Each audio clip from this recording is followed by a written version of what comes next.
Do you know much around the how our mental emotional state affects assimilation and absorbability of nutrients and proteins and things of the like? Because I know that that's a thing. I just don't have enough information in my mind to say anything really super intelligent about it. I pointed out a couple of these things in the Eat Smarter Family Cookbook, but they were subtle. Now we do have more data affirming this. So just to put a kind of overarching understanding of this first and foremost, our nervous system, there's really two tracks. All right. It's kind of like your computer on or off, switching over binary, parasympathetic, sympathetic. And the sympathetic, it gets this nickname fight or flight. It isn't just about that though. It is more Yeah. catabolic, absolutely. It's doing stuff, it's living, it's active. And if we're in too much of that and we never switch over to recovery, things can go bad. Yes, absolutely. But we need that sympathetic kind of activity. Parasympathetic has the nickname rest and digest for a reason. All right. What we see, and again, we do have published data on this, improved assimilation of nutrients, improved digestion, Yeah. improved elimination as well. And part of this has to do with a couple of changes with certain hormones we've identified, like oxytocin. But this is the overarching look at it. Now, let's look at some of the inputs specifically.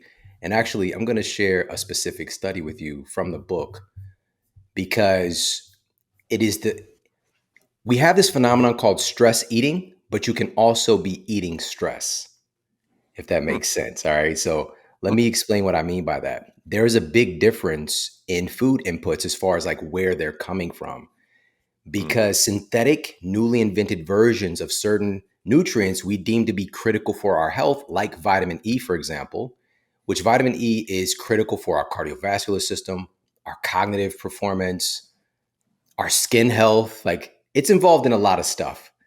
But when you get a quote multivitamins, last time I'm going to use quotes, a quote multivitamin, which I was taught in my nutritional science class, if you're going to be working with patients, always recommend people take a multivitamin.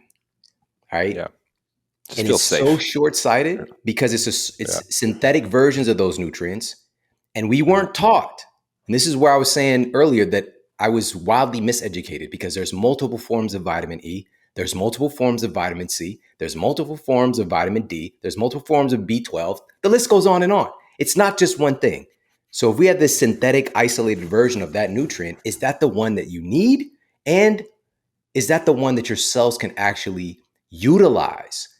And so this Hmm. particular study, this was published in the American Journal of Clinical Nutrition, and it found that natural food-based vitamin E is nearly twice as bioavailable as synthetic vitamin E. All right. So like Imagine your that. cell, what bioavailable means, your cells can actually use it to do cool shit.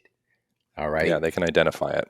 It's like a friend that they have a rapport and relationship with comes in compared to a stranger. Where you're like, okay, like we can navigate this relationship, but we have some kinks to work out. We got to figure this out. The synthetic version is like, a guy with the trench coat on. You don't know what the fuck is under there. Could be a Yeah. surprise. You don't know. All right.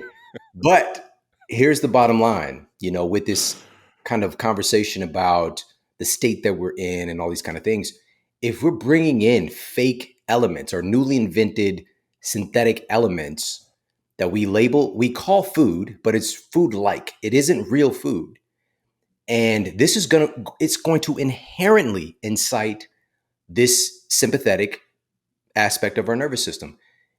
I don't talk about this much, but even the act of eating itself is inherently going to be stressful on our bodies. Even if the food is absolutely amazing, that's why you have to have this kind of grace and counterbalance. Because, and the reason is, we're taking something from the outside world and putting it into our bodies.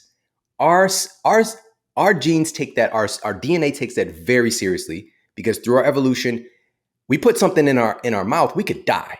Like your immune system has to be front and center, ready to roll because we don't know what this fool is putting in here right now, right?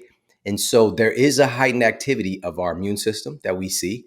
But funny enough, and I mentioned this actually in my first book years ago in Sleep Smarter, I shared this really interesting study on once we venture into obesity, we see an even greater activity of our immune system after eating a meal, upwards of like 50% more immune activity, right? And it's because we already have this underlying state of inflammation that's inherently going to be higher because our cells, our fat cells, are carrying more stuff. They're carrying more energy, and carrying energy for that long, which we never evolved doing. It is essentially sending out a false distress signal to our immune system in a way, and it's just keeping our immune system more active. It's kind of like our cells are infected, and it's just like your biology is trying to figure out like why is there only feast and no famine now? Like it's just always this state. So maybe there's something wrong. So, but to put the cherry on top of this sentiment, which is if we are more mindful of this, that this process can be stimulating for our immune system, inherently kind of inflammatory and sympathetic. Do our best to put ourselves in a parasympathetic balance so that we can gracefully transition. And how do we do that? Well, the research indicates one of the best ways to do that is actually sitting down, slowing down, and eating with friends, eating with family, eating with people that you care about and like. Because I shared 4 or 5 peer-reviewed studies on the influence of our environment, specifically eating with people that we care about, and our health outcomes. And I've been out here like screaming this from the mountaintops because it should blow our minds. But at the same time, I'm still shocked that so many people are not educated about this. Hope you guys enjoyed that conversation. If you did, feel free to tag a part of it. You can tag me at Aaron Alexander on Instagram. Recently changed the handle from Align Podcast to Aaron Alexander. That was a long process of procuring that mofo, but we were able to get it, which is cool, convenient. So you can tag me at Aaron Alexander. You can also tag Shawn at Shawn Model, I believe is his Instagram handle. And feel free to jump over to the Align Podcast YouTube channel, subscribe over there so you get each week's videos. That is it. That is all. Thank you all. I'll see you next week.